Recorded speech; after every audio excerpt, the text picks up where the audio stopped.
Aloha. Welcome to the Live Ukulele podcast. My name is Brad Bordessa. Thanks for tuning in. This is the 20th episode I have ever done, the 10th episode of Season 2. Season 1 was just short because it was kind of the end of the year, and I don't really know how seasons are actually supposed to work, so I just cut it off when I felt like it. This is definitely not the end of Season 2. There will be more. But in this episode, I want to talk about recording your ukulele and performing with an ukulele, and generally like making it loud, making it heard, capturing the sound from the instrument and the different ways you can achieve this. Because there's more than ever folks online using YouTube and Zoom to connect with their ukulele clubs and stuff, and being able to capture a nice ukulele sound is important. And hopefully once all this COVID stuff lightens up a bit and we can get back to playing some gigs, maybe if you're a gigger or you want to get out to some open mics or something, that some of these tips could be helpful for you in getting the best amplified sound out of your ukulele as you run it through an amp or a PA. Don't forget that the Live Ukulele podcast is user supported. While there's no direct support of the podcast, all my work through liveukulele.com is what makes all this free content possible. If you're so inclined, I invite you to check out my new ukulele course called Sixth Sense. It's all about how to take sixth harmony double stops, move them around the fretboard, harmonize scales, how to play fills around chords, and also how to apply them to a couple of Hawaiian songs, because it's a very Hawaiian sounding sort of style, subject, whatever you want to call it. But yeah, check it out. It is $25, and you get 16 video lessons, all recorded with 2 different cameras in HD, so you can see all the angles and get a close-up view of my playing and follow along. The reviews are coming back very positive. It's nice to see everybody's support and receptiveness and appreciation for the content. It really warms my heart and makes all this effort that I put into it worthwhile.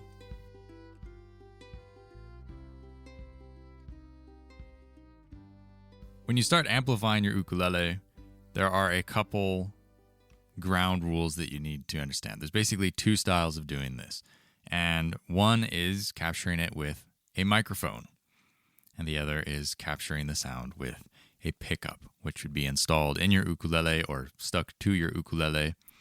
And a microphone is just as you would expect, like you're hearing my voice. It captures the sound in the room. A pickup, on the other hand, works through direct vibrations of the sound getting transmitted into an electrical signal. And while a mic kind of works on the same principle, the mic works through a diaphragm that captures the vibrations as they move through the air, and they move the diaphragm of the microphone and create the electrical signal.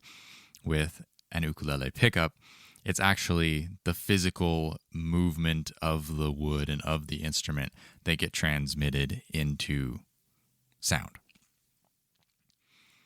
So with those 2 different styles, they both really have 2 different applications.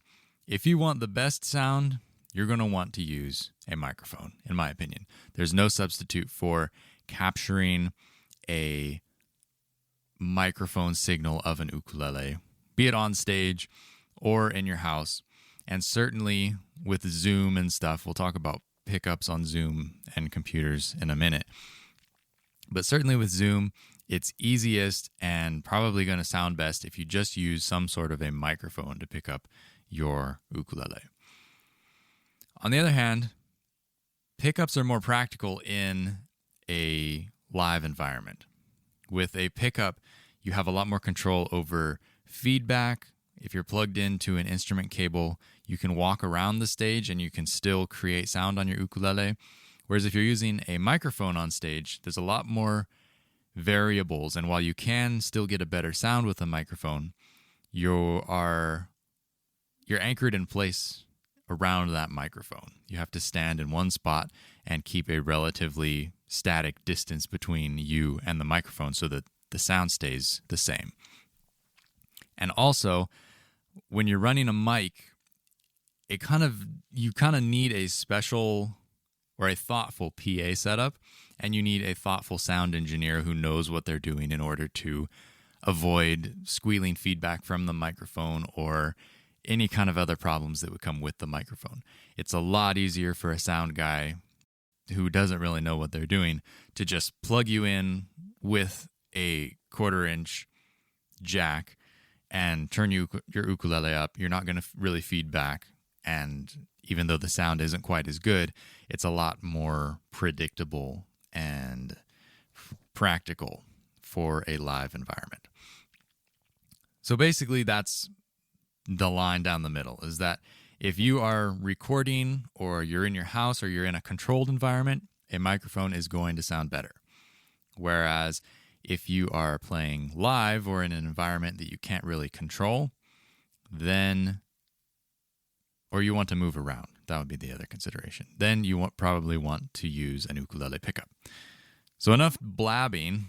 I'm going to throw a couple of different demos up of different styles of amplification so you can hear the difference. And I think it's going to be pretty obvious to anybody listening the benefit of the microphone.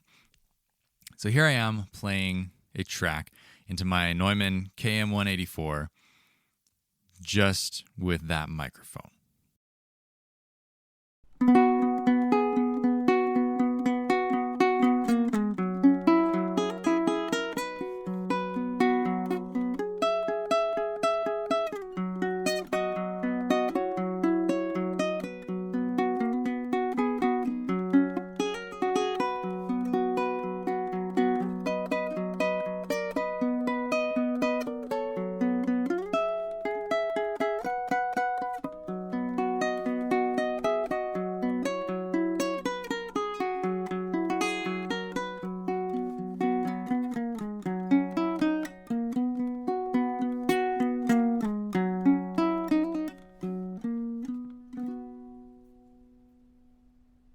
So that's uncolored, no post-processing, just straight out of the mic into my Focusrite Claret 2 Pre, and then into my DAW.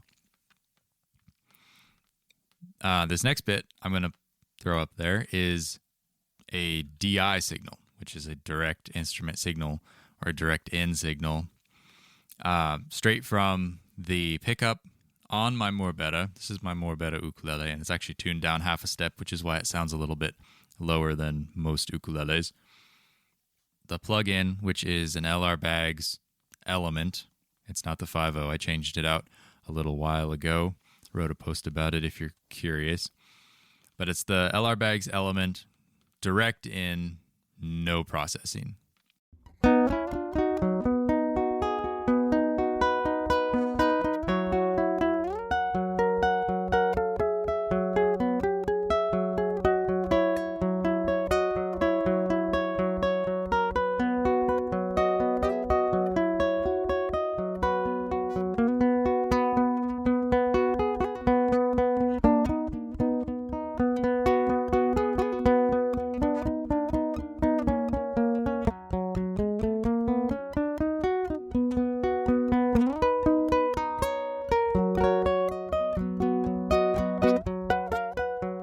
So as you can hear, it's a lot more plasticky sounding. I think is probably the best way to describe it.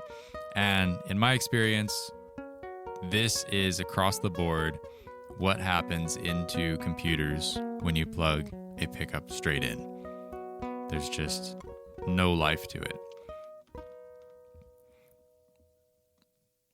Okay, and now, just for giggles, what I'm going to do is I'm going to set up the Neumann and plug in at the same time. So I'm recording 2 tracks simultaneously, but I'm only going to let you hear one at a time, and I'm going to flip-flop between them so you can hear the difference between the microphone sound and the pickup sound, just to kind of make it a more stark contrast and so you can hear them back to back.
So if you're recording direct into your computer, a microphone is 9 times out of 10 going to sound better.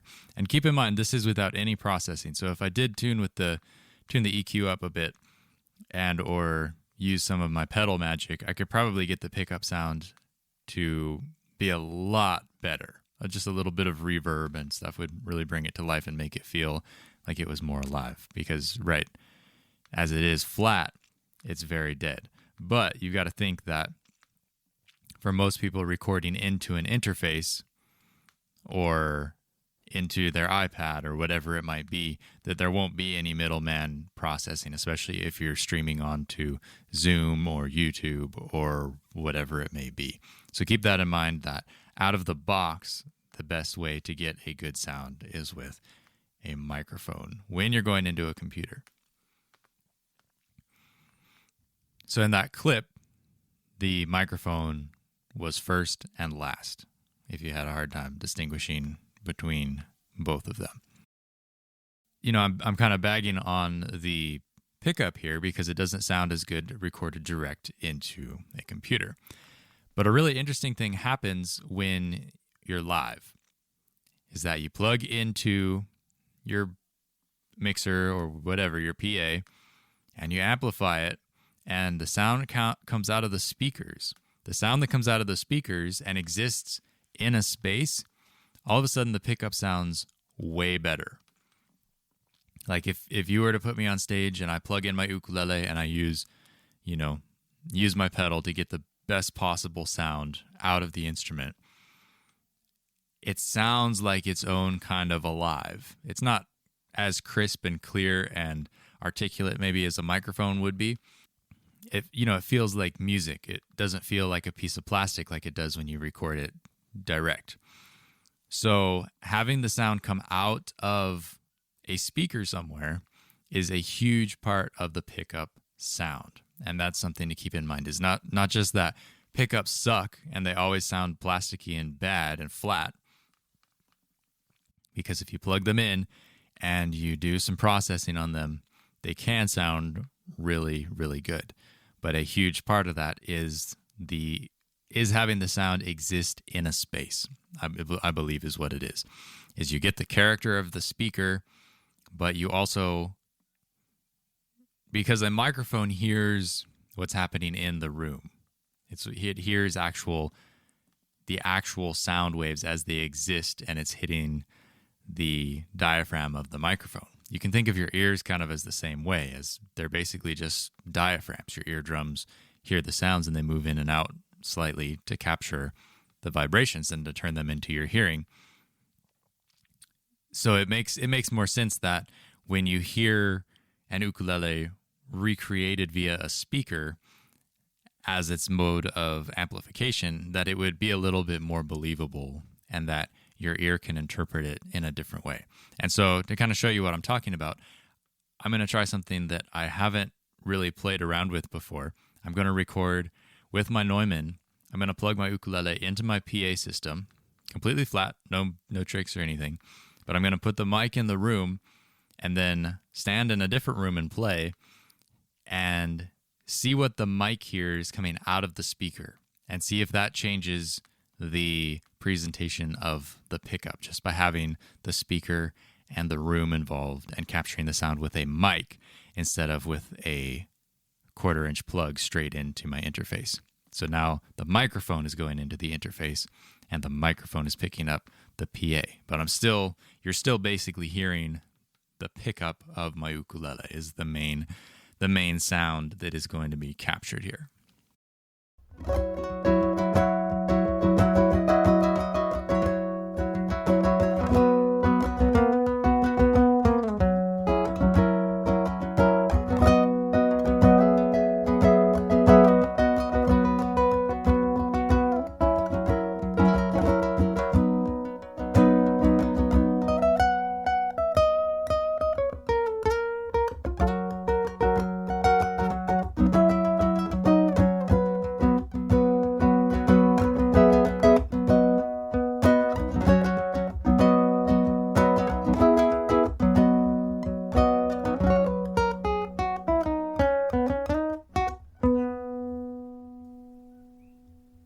So that's really interesting. That's the first time I've done that experiment or heard it back.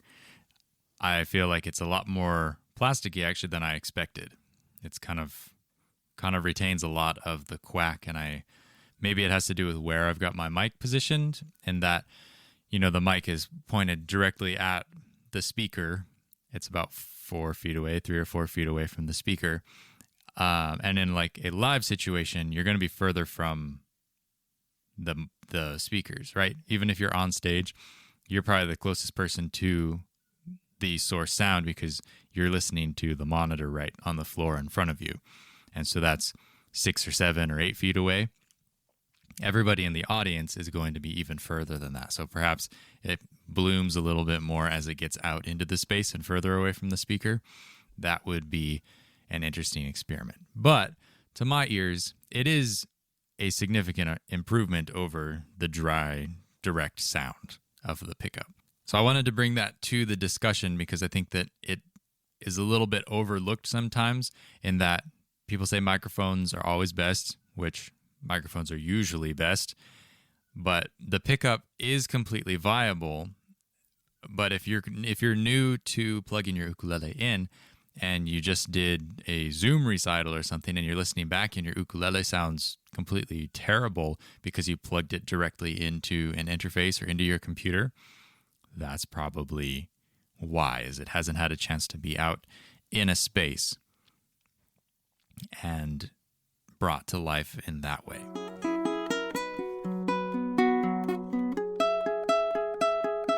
The next thing to really talk about is sort of the factors that affect pickups. We could talk about microphones all day, but that gets a little bit more into engineering, which I'm not really an engineer, and a lot of people don't come at the ukulele from that background. And so an engineer is somebody who works in a recording studio and sets up the mics and presses the record button and kind of facilitates the capture of the music. You can get as nerdy as you want trying different mics, but because of the separate inherent cost of mics, a good microphone is going to cost $200 and up. That's an expensive thing to be just experimenting around with. And unless you have like a closet full of microphones or a recording studio you can do these experiments at, it's probably a little bit less tangible than things that you can do directly to your pickup sound, which is how a lot of people will be plugging in anyways, because outside of recording into a computer or Zoom performances, most people are going to be out and about, and when you're gigging, you're going to be plugging in via a pickup. So what I want to talk about is how you can make that pickup sound better and some of the different pickup styles and considerations to have. There's basically 2 styles of ukulele pickup. There's an active ukulele pickup and a passive ukulele pickup. Basically, the active one has a battery on board and it has a lot more output, and a little bit of the sound processing is done on board the ukulele before it gets sent down the cable. A passive pickup doesn't do any of that. It's just sent on its way exactly as it's heard from the pickup. And both kind of have their advantages. Obviously, the passive pickup's going to be lighter in the instrument, like physically it's going to weigh less. But the passive pickup, because of what it hears, there's some like mathematical electronic stuff called impedance that I don't really know a ton about. But the street version of it is that you need your impedance of the output and the input to match. So the output is your ukulele pickup. So say if your impedance of a passive pickup is 3 million ohms, you want an input source that is at least 3 million ohms or more. Because if it's lower than that, you're not going to be able to kind of convert the signal, and they're not going to talk nicely to each other. So that's a consideration with the passive pickup, is that if your source and your input don't match, you get impedance mismatch, and it can be really a huge suck on your tone. Like if you have a passive pickup and you just walk up to the mixer, plug it into the line in, and try and play a song, it's going to sound like way worse than the examples that I've already played for you. It's going to sound really super thin, and it's going to sound tinny, and there won't be much life to it at all. And that's because what's coming out of your pickup is not well matched with what you're going into. And the way you can fix this is with an outboard preamp, which will take the signal. It has a very high input impedance, so no matter what your pickup is outputting, there's going to be headroom for it going into the preamp. And then when the signal that it outputs is a lower impedance that's cleaned up and ready for going straight into a PA or whatever. That's kind of some really detailed, nerdy stuff. You don't need to know all that. But the short version is that if you have a passive pickup, you probably want an outboard preamp to go with it to clean up the signal and to balance it. If you have an active pickup, this is already done for you. So it's a trade-off, whether you want to have a ready-to-go signal out of your ukulele at the cost of having the weight of a battery inside. That said, there are alternatives like the Maisai acoustic trio, or the uke trio, I think it is now. That actually runs on the technology of a supercapacitor. So it's just a little capacitor that's actually mounted on the end pin jack on the preamp PCB board, and it's significantly lighter than having like a 9-volt battery or even like the 3-volt watch batteries in the LR Bags 5.0 pickup. That is a nice compromise for those who want an active pickup, the benefits of that, but also low weight. And it sounds pretty good. I don't think it's the best sounding ukulele pickup, but it does sound pretty darn good. Outside of the pickup type though, there's not really a whole lot that's going to affect the sound of the pickup except for the quality of the installation. If it's put in by somebody who doesn't have any idea what they're doing and does a hack job of it, you're not guaranteed to be getting the full potential sound out of the pickup. I've had this happen before, and you get the transducer put on in the wrong place, or if the saddle isn't filed flat on the bottom, there's different situations where you're going to get hosed on your sound. And so what you can do to avoid this, just make sure somebody reputable puts it in. That would be something to start with. If your ukulele came with a pickup, you can rest assured that it's probably installed the best it can be installed, because those guys do pickup installs day in and day out. They've really got it totally dialed in. It's the aftermarket stuff that a lot of times you have to keep an eye on.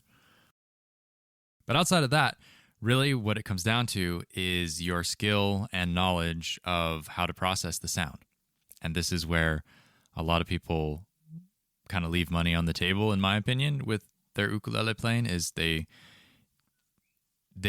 plug in their ukulele so that they can have effects or whatever. And so they buy a delay pedal and a distortion pedal, but they don't invest in the things that really matter when it comes to cleaning up and making a plugged-in ukulele sound really good. And that, to me, is equalization. Full stop, period. That is going to be your biggest asset when plugging in an ukulele in a live or studio situation. Because, for instance, I'm going to pull up that clip that I recorded earlier of the straight piezo pickup sound, and I'm going to just apply some EQ to it, and you'll hear how profoundly improved the sound is. And granted, what the EQ that I'm going to put on it inside my DAW from a direct source is going to be different than what I usually put on my ukulele when I'm playing live. It's probably going to be more extreme because you hear a little bit more quackiness in the direct sound. That kind of gets taken away when you're playing live.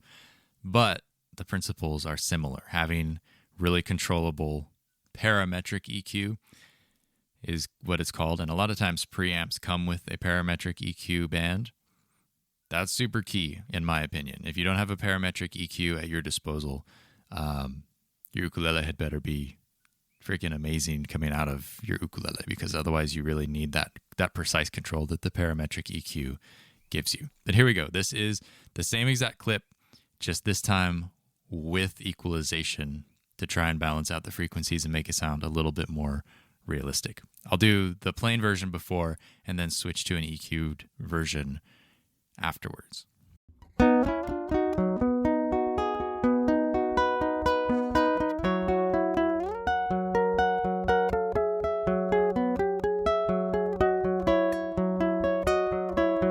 Switches right here.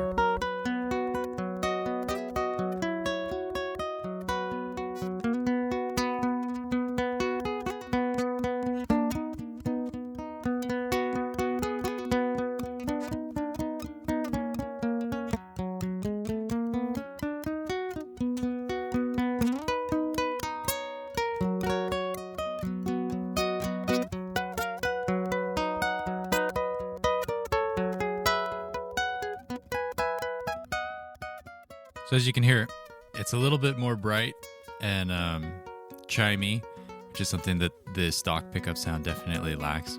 And I also scooped out a lot of the quacky mid-range that's kind of like extra squeezed in the sound and pulled that way down, and that usually helps quite a bit. And so those key frequencies, if you do have a parametric EQ at your disposal, a lot of times you can start with a mud scoop at 200 to 300 upward into maybe 400 hertz.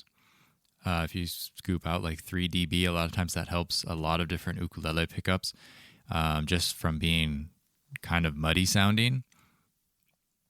And if you're playing live, usually this is the best change you could do. If I could only pick one change to implement on an ukulele live, if I'm mixing it, that would be the one move that I make. But beyond that, if you have more options or more parametric EQ bands, a band is like an EQ move, whether you subtract from one frequency or from another frequency. Each of those different frequency centers is a band. And so if you have extra bands, what you can do is try and cut out a little bit of the quack, and the quack is usually somewhere between 5, 6, 7, maybe even 800 hertz. And from there, you can start to cut out the mids and get rid of some of that plasticky sort of sound. The thing with EQ is that you've really got to use it a lot to get experienced with how much is appropriate or how much is too much, because you could really just take all the life out of a sound if you over EQ it, because you can hunt and search and pick and find and second guess yourself as much as you like. And if you do too much of that, you're going to end up over-cutting things, and it's going to end up sounding less robust because of what you did, as opposed to just fixing the sound. You don't want to over-fix. Don't fix it to death. But that just takes practice. If you have, especially like a preamp or something that has a simple interface, usually your parametric EQ has a frequency center knob that the cut is centered on, but it'll still affect some frequencies around it. It's called a bell curve. It's a curve like you are pulling down in the middle of a clothesline. The second control is just the volume, whether you're boosting or cutting. And usually for fixes, you want to cut. The only boost that I might add to an ukulele is a high shelf. If your mixer or your amp or your preamp has like a high frequency knob, you could try turning that up a little bit and see what you get. A lot of people, when you first start playing music and you first start doing live sound, you are afraid of the high knob, because the high knob is what will bring out like screeching feedback from microphones. But you have almost nothing to worry about with a plugged-in ukulele sound, messing with the highs. And even with microphones, if you set up the PA correctly, there's not a lot to worry about as far as boosting the highs a little bit. I do it all the time now because it makes it sound better, but you do have to set things up right. And a lot of that is just experience. A great trick for people who are new to EQ, and especially to parametric EQ, is to boost the frequency and kind of tune the frequency so you can hear the exaggerated frequency. And then when you find a spot where it sounds really bad, then you can know that that is probably the most offensive place I could have the frequency knob, and then you just cut from there. Instead of boosting, you would turn it down into a cut. And that can help you find the offensive frequencies at first when you're just learning, and before you know which hertz corresponds to what sort of tone on the ukulele or on the live sound. So moving along, I don't want to drag this out to be a super long episode. I think that this is one of those things that you really just have to experiment with, and I don't want to give you too many things to think about if you're just getting started plugging in your ukulele. You just need to really kind of determine what your worst problem is and fix from there. Whether you have a passive pickup and you don't have a preamp to run with it, or you have a super quacky sounding pickup, get yourself some EQ and be able to try and fix the problem. And just experiment and learn what the different things do. There's lots of resources on the web for how to mix. Basically, what you're looking for is a live mixer and a mixer that happens in a DAW or a recording program. The concepts are similar and the EQs are going to function very similar. So any experience you get on one or the other is going to be valuable.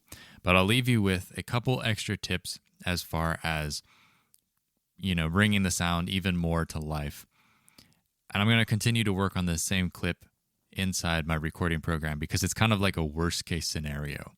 A lot of times, if I was to play out at a gig, I wouldn't need to do as many of these things or as extreme things because it's already a little bit more alive because it's running through a PA system and it's becoming a sound in a space before it hits your eardrums. But because this is like completely bad news recording directly into my interface and I have nothing to start with, I'm going to continue to try and tweak this clip and make it a little bit more alive. And I'll do that here and walk you through what I'm trying to do to change it. The first thing that I'm going to do is I'm going to add a little bit of a room reverb. And this is just to try and capture the sense of a space, of the sound happening in a space. Because with the direct plugged-in sound, all you're getting is the vibrations from the pickup directly into the computer. So there is no ambience whatsoever. There's no information to tell your ears what kind of a space the instrument is being played in. And I think that has a lot to do with the kind of plasticky lifelessness of this sort of sound. So if I put a little bit of a room reverb on it, it's not necessarily to be a reverb to be an effect like, oh, it sounds so pretty because it's lush and it's a reverb like you were in a gymnasium. The idea is just to capture the sound of some sort of a room. And just like before, I'm going to play a few seconds without, and then I'll add it in.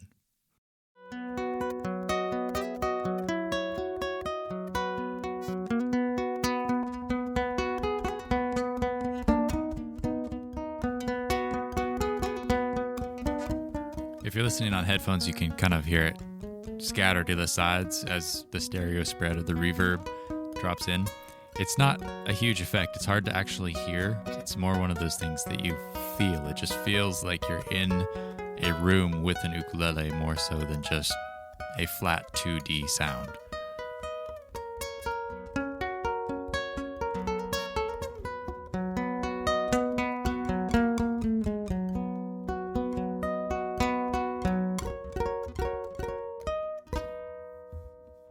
And so again, if you're playing live, I wouldn't worry about this step, but for recording, it's a nice touch to just make it seem like the instrument. It's like a starting point, as if you had mic'd the ukulele is basically what you're trying to recreate. You're trying to create that quick early reflections of the ukulele being in a fairly small room.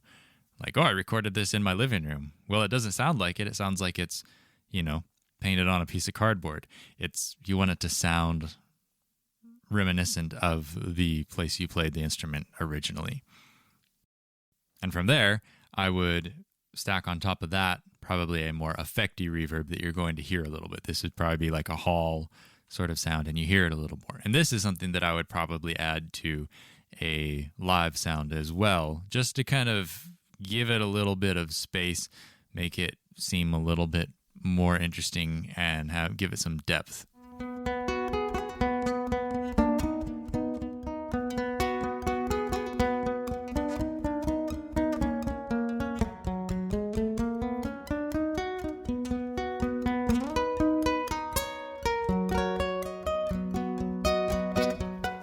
So this is just reverb on the entire time. The thing with reverb is that it's easy to overdo it and make it sound kind of silly. Adding effects to the ukulele for effect's sake is kind of not an art that has been brought to the forefront of the instrument quite yet, I don't believe. Like a guitar, you have different guitar sort of sounds. Like you have, your basic straight ahead rock sound, and then you have maybe like a jazz guitar sound. And then, maybe you have like a spacey Pink Floyd kind of a sound where everything's got tons of delay and reverb on it. But those different like costumes of the sound, they haven't really transferred to ukulele yet. So anything that's different from the stock ukulele tone is going to be regarded as a little bit cheesy, I would say, for the most part, especially if you're just, if you don't have a super artistic statement to say with the cheese. It's something to just be aware of, that you can overdo these things quite easily. So use your best judgment, and there's nothing wrong with there being less reverb at all. If it sounds believable, it's enough. Whether you want to add more on top of that, that's sort of kind of your own prerogative. But I do find that live you can use, depending on the space you're playing in, you can use more reverb and get away with it, especially if you're playing outside, because the sound already is like super dry. There's no reflections coming from anything. You're just playing onto the blades of grass. Whereas if you're playing in a theater, you're probably not going to add a lot of extra reverb because it's already, quite reflective, and it's meant to be a lively, lovely sounding space already. So there's lots of different things you can do with the sound of an ukulele. I just wanted to put this together to hopefully give people just kind of a basic idea of how to kind of take control of your destiny when you start recording or plugging your ukulele in. Because I see so many people just like let bad things happen to them. They plug in and just trust that it's going to be great because everybody does this. It must just be as simple as plugging it in.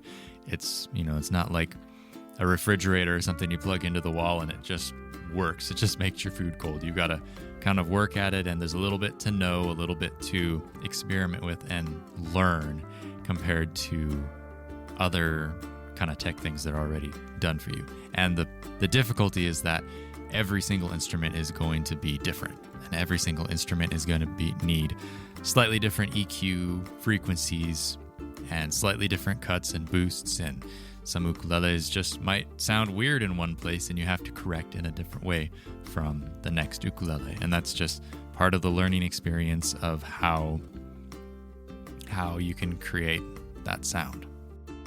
If you want to have a chance to practice this skill and become more comfortable with what the actual EQ does, see if you have a friend in your ukulele group or something that has a mixer with a parametric EQ that you could borrow, and you could plug your ukulele into it, or record your ukulele and send the recording into the mixer, and then just play around with turning the knobs and see what each does, and see if you can find a place where it sounds nice to cut out certain frequencies or boost certain frequencies. And just spending that time in the sandbox in a learning space of trying things is super valuable. Every time I go to mix my own show or mix my own song on the computer, I'm always learning a little bit different things and how to hear certain things and think, oh, it needs to be cut at this frequency but not this frequency, and how things shift and interact with each other. It's truly an art. It's a completely different art than running ukulele. That's why there are dedicated sound guys who make a living running sound for the musicians, so the musicians don't have to think about this stuff. But if you're small time like me, odds are you're running your own PA or making your own recordings. It's nice to practice this so you have an idea how to make yourself sound better. The Live Ukulele podcast is published on the first and third Saturdays of every month. Haven't missed one yet. That could be my slogan. Haven't missed one yet.